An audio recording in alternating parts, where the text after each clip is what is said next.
Não, desculpa, Sim, você sim, pode ir, quer pode ir, completar? pode ir. Não, eu ia falar a parte dele ser vagabundo ou ser sustentado por alguém. Sim, essa é bastante bizarra. O primeiro vídeo que eu fiz no meu canal Orientação Marxista, eu criei inicialmente Isso eu vi pensando bastante nisso. coisa também. Ele era sustentado pelos pais ou pela mulher, não sei, alguma coisa assim, né?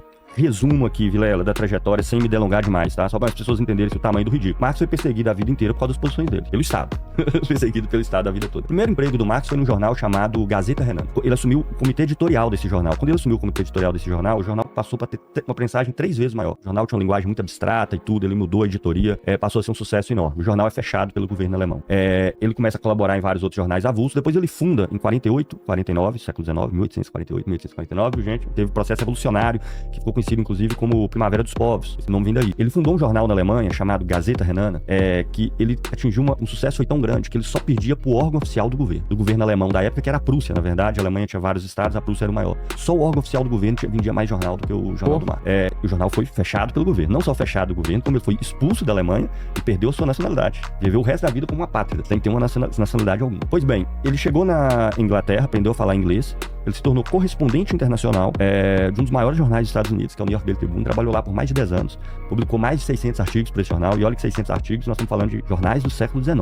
Os artigos não são como os de hoje, que é uma coluninha assim com 3, 4 parágrafos. Eram artigos de várias e várias páginas que exigiam um trabalho enorme. Trabalhou por mais de 10 anos nesse jornal, só saiu durante a Guerra Civil, e ainda assim esse jornal tinha 40 colunistas. Com a Guerra Civil, eles tiveram que demitir quase todos, sobraram só 8. O Marx estava entre os 8. E dos 8, o Marx foi o último a sair. Porque com a situação da Guerra Civil, o jornal estava em situação financeira terrível. Então, dos 40 colunistas de um dos maiores jornais dos Estados Unidos, o último que foi mandado embora, por assim dizer, foi o Marx, de tamanho sucesso fazer os artigos que ele publicava. Ele continuou trabalhando como jornalista, jornais como o Die Presse na Alemanha, dentre vários outros. A sua atividade foi o jornalismo durante a maior parte da vida. Mas todo esse período de atuação jornalística, ele tinha vários problemas financeiros. Tanto que ele não era muito organizado financeiramente, é verdade. E também porque o jornalismo na época você ganhava pelo varejo. Era por artigo publicado. Então você não ganhava salário fixo. Sei. Tá entendendo? Tinha que ter uma produção bem alta. Tinha que ter uma produção bem alta. E às vezes o artigo poderia não ser aceito, coisas desse gênero.